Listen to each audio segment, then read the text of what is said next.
ছাত্রছাত্রী, এই মুহূর্তে অত্যন্ত একটি গুরুত্বপূর্ণ বিষয় নিয়ে তোমাদের সঙ্গে আলোচনা করব এবং আজকেই সুপ্রিম কোর্টের যে জাজমেন্ট অর্থাৎ এনআইওএস থেকে যারা যারা ডিএলএড করেছো এবং যারা পশ্চিমবঙ্গ সরকারের প্রাইমারিতে পরীক্ষা দিয়েছিলে কিংবা টেট পাস করেছিলে, পরবর্তীকালে এনআইওএস এর ডিএলএড এই ডিগ্রিটি বাদ হয়ে যাওয়ার ফলে যারা বাদ হয়ে গেছিলে গোটা প্রসিডিওর থেকে এবং যাদের বয়স হয়ে গেছে একটু বা যারা নতুন করে আর ডিএলএড করতে পারোনি, তারা ভীষণভাবে ভেঙে পড়েছিলে, আমি সেটা জানি। আমাদেরও প্রচুর স্টুডেন্ট আছে যারা এনআইওএস এ ডিএলএড করেছো এবং তারা টেট পাস অনেকেই রয়েছে, যারা বাদ হয়ে গেছো এই চাকরি পাওয়ার যে প্রতিযোগিতা সেই প্রতিযোগিতা থেকে। এছাড়াও যারা টেট পরীক্ষায় আর নতুন করে দিতে পারছিল না, তাদের জন্য আজকে অত্যন্ত গুরুত্বপূর্ণ একটি আপডেট, অর্থাৎ সুপ্রিম কোর্টের যে এনআইওএস এর ডিএলএড এর যে কেস চলছিল তার আজকে একটা জাজমেন্ট এসছে এবং ফাইনাল জাজমেন্ট। এই জাজমেন্ট অনুসারে কয়েকটা বিষয় স্পষ্টভাবে একদম ক্লিন হয়ে গেল বা পরিষ্কার হয়ে গেল। যেটুকু এখন পর্যন্ত অর্ডার কপি আমার হাতে আসেনি, কিন্তু যেটুকু বোঝা গেল সেই বিষয়টুকু তোমাদের এই ভিডিওতে শেয়ার করব এবং শুধুমাত্র জিস্ট অংশটুকুই তোমাদের সঙ্গে শেয়ার করব এবং পরবর্তীকালে অর্ডার কপি এলে এর বিস্তারিত বিষয়টা জানা যাবে। তো এর যেটুকু জিস্ট হয়ে দাঁড়ালো যে এনআইওএস এর যে ডিএলএড যেটা বাদ হয়ে গেছিল, সেই ডিগ্রিটা এনআইওএস থেকে কারা ডিএলএড করতে পারতে? মূলত যারা ইন সার্ভিস ছিলে, অর্থাৎ ইন সার্ভিস টিচার ছাড়া কিন্তু এখানে ডিএলএড ডিগ্রি অর্জন করার কোনো কথাই নয়।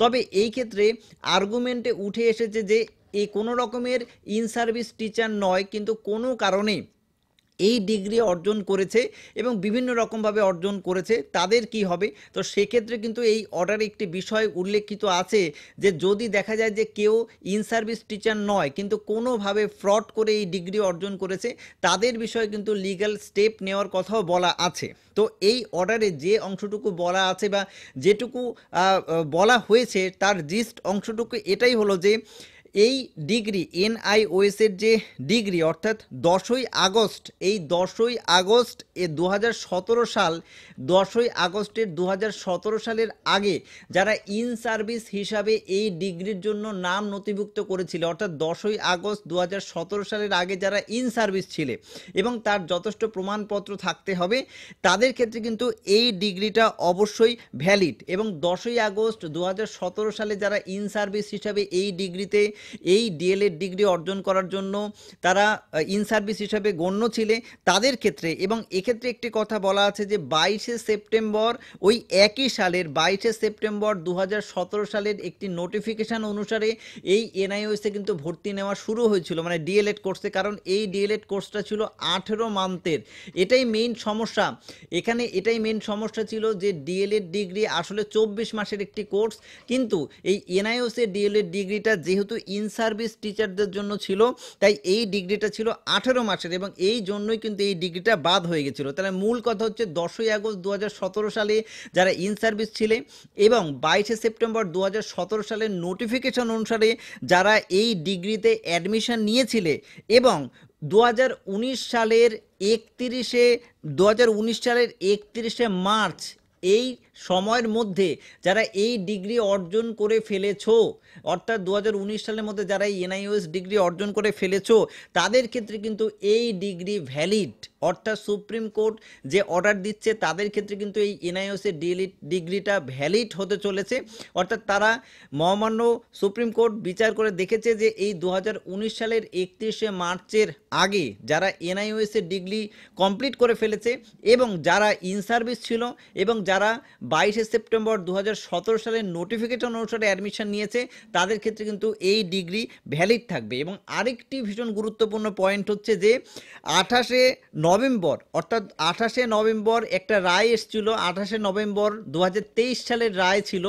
এই রায় অনুসারে কিন্তু এনআইওএস এর ডিগ্রিটা বাদ হয়ে গেছিলো, ফলে এখন যে অর্ডারটা দেওয়া হয়েছে সেই অনুসারে এই 28শে নভেম্বর 2023 সালের যেদিন থেকে এই ডিগ্রি বাদ হয়েছিল, এই অর্ডার যেটা আজকে দেওয়া হলো সেই অর্ডারটা কিন্তু এই 28শে নভেম্বর 2023 সাল থেকেই ভ্যালিড হিসেবে গণ্য করা হবে।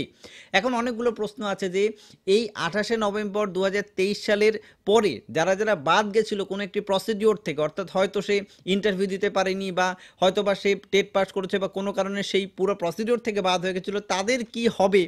এই প্রশ্নটা সম্পূর্ণ অর্ডার কপি পাওয়ার পর জাজমেন্ট পড়ার পর বোঝা যাবে। আর এছাড়াও যে পর্ষদ অর্থাৎ পর্ষদ যে রিক্রুটমেন্ট করে তারা এই বিষয়ে অবশ্যই স্টেপ নেবে। তো সবথেকে ভালো খবর হচ্ছে যে এনআইওএস এর ডিএলএড ডিগ্রি পুরোপুরি বাদ হয়ে গেছিল।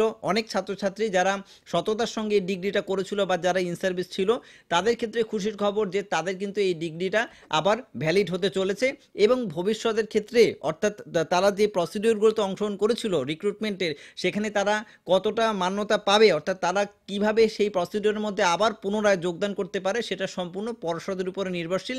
এই বিষয়ে সম্পূর্ণ অর্ডার কপি আসার পর আরও বিস্তারিত নিশ্চয়ই তোমাদেরকে জানানো হবে, কিন্তু এই মুহূর্তে যেটুকু জানা গেছে সেই মূল বিষয়টা তোমাদের সঙ্গে শেয়ার করলাম। এটা অত্যন্ত একটা খুশির খবর এনআইওএস এর ছাত্রছাত্রীদের জন্য। প্রত্যেকে ধৈর্য ধরে ভিডিওটা দেখার জন্য ধন্যবাদ। যদি ভালো লাগে যারা এনআইওএস এর ডিএলএড ক্যান্ডিডেট রয়েছে তাদের সঙ্গে এই ভিডিওটা একটু শেয়ার করে দাও এবং আমাদের পাশে থাকো। পরবর্তী ভিডিও বা পরবর্তী নতুন কোনো খবর বা টেট বিষয়ক সম্পূর্ণ আপডেট পাওয়ার জন্য অবশ্যই এই টেট শিওরের সঙ্গে যুক্ত থাকো। ধন্যবাদ।